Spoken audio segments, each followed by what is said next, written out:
Mutiara Hikmah. Bismillah, assalamualaikum warahmatullahi wabarakatuh.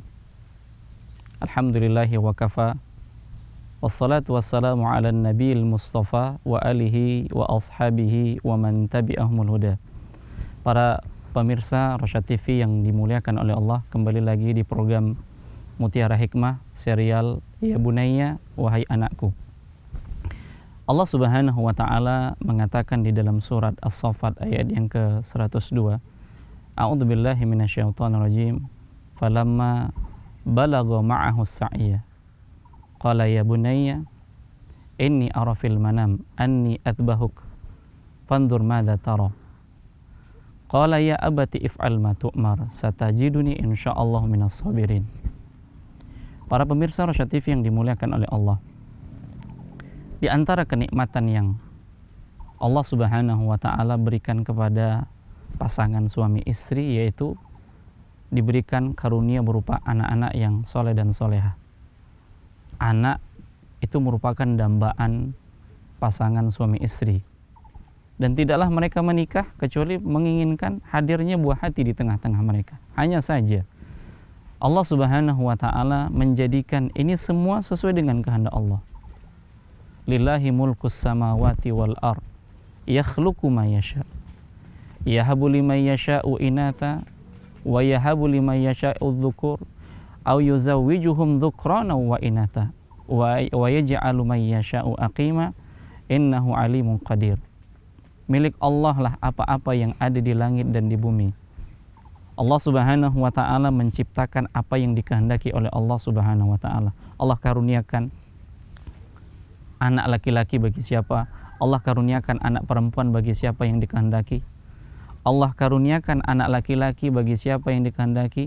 Allah karuniakan anak laki-laki dan perempuan bagi siapa yang dikehendaki oleh Allah, dan Allah jadikan mandul bagi siapa yang dikehendaki oleh Allah. Sesungguhnya Allah Subhanahu wa Ta'ala Maha mengetahui lagi Maha kuasa.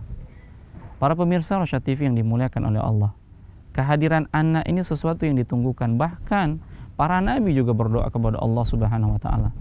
Ibadur Rahman, hamba-hamba Allah yang penyayang, juga pengen diberikan karunia oleh Allah Subhanahu wa Ta'ala berupa anak.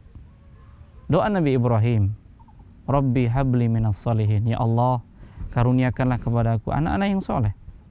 Doa hamba-hamba yang penyayang, Rabbana hablana min azwajina wa dhurriyyatina qurrata a'yun waj'alna lil muttaqina imama.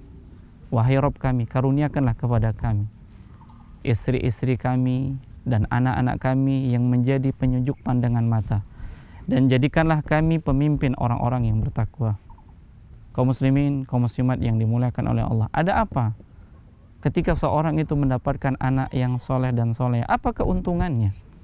Sejatinya ketika pasangan suami istri Allah Subhanahu wa Ta'ala karuniakan anak, maka mereka ini adalah yang akan melanjutkan estafet amalan-amalan orang tuanya. Tatkala orang tuanya sudah ditimbun dengan tanah, hanya tinggal nama saja yang ada di dunia, jasadnya sudah tidak ada, sudah meninggal dunia, maka tidak lagi ada sesuatu yang bisa dilakukan dari amalan-amalan. Yang Nabi SAW mengatakan, idza matal insan in qata'a anhu amaluhu illa min thalathatin. Apabila manusia meninggal dunia, maka terputus amalannya kecuali 3 hal. Di antaranya adalah sedekah jariyah, ilmu yang bermanfaat, dan anak soleh yang mendoakan orang tuanya. Jadi ternyata ketika orang tuanya sudah meninggal dunia, tatkala dia diberikan karunia oleh Allah Subhanahu wa Ta'ala anak yang soleh inilah yang akan melanjutkan amalan-amalan orang tuanya. Jasad sudah terkubur, tapi amalan tetap didapatkan. Dari mana? Dari amalan anak yang soleh, dari doa anak yang soleh.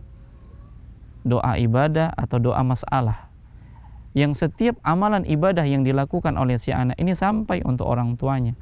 Setiap kali dia berdoa kepada Allah Subhanahu wa Ta'ala, sampai doanya kepada Allah Subhanahu wa Ta'ala. Maka inilah yang diinginkan setiap para nabi dan rasul dan orang-orang yang beriman, hamba-hamba Allah yang penyayang, supaya apa? Allah karuniakan kepada mereka anak-anak yang soleh dan soleh. Bahkan kita lihat salah seorang nabi yang usianya sudah lanjut, istrinya mandul, tetap berharap kepada Allah Subhanahu wa taala agar Allah memberikan anak. Di samping itu, yang mereka menjadi estafet amalan orang tuanya, maka karunia anak yang soleh ini bagi orang tuanya ini akan mengangkat derajatnya di sisi Allah Subhanahu wa taala. Yang Nabi SAW mengatakan, innallaha la yarfa'u ad-darajata lil abdi salih fil jannah. Sesungguhnya Allah Subhanahu wa taala benar-benar mengangkat derajat hamba Allah yang soleh di dalam surga. Lalu dia mengatakan, ana lihada, ya Rabb, ana lihada. Wahai Allah, apa yang menyebabkan aku mendapatkan yang seperti ini? Karena dia sadar ketika dia masih tinggal di dunia, amalannya sedikit. Tapi dia beriman kepada Allah Subhanahu wa taala. Namun tatkala Allah mengangkat derajatnya di dalam surga, naik dan seterusnya naik, lalu dia bertanya kepada Allah Subhanahu wa taala, "Ya Rabb, anna li hadza?" Wahai Rabb, kenapa aku mendapatkan yang seperti ini? Maka Allah Subhanahu wa taala mengatakan, "Bistighfari waladika laka." Disebabkan istighfar anakmu untukmu. Tidaklah seorang anak yang beristighfar kepada Allah untuk orang tuanya kecuali ini merupakan anak yang soleh. Maka inilah nikmat yang besar tatkala Allah Subhanahu wa taala karuniakan kepada pasangan suami dan istri anak-anak yang soleh dan solehah, karena mereka merupakan aset terbesar bagi orang tuanya, dan aset terbesar itu mereka jaga, mereka pelihara, karena mereka mengharapkan suatu kemuliaan yang ada di sisi Allah Subhanahu wa taala, bisa masuk ke dalam surganya Allah Subhanahu wa taala bersama dengan keluarga mereka. Semoga Allah Subhanahu wa taala karuniakan kepada kaum muslimin dan kaum muslimat anak-anak yang soleh dan soleha, karena mereka merupakan karunia nikmat yang besar yang Allah Subhanahu wa taala berikan kepada pasangan suami dan istri. Mudah-mudahan bermanfaat. Barakallahu fikum. Assalamualaikum warahmatullahi wabarakatuh.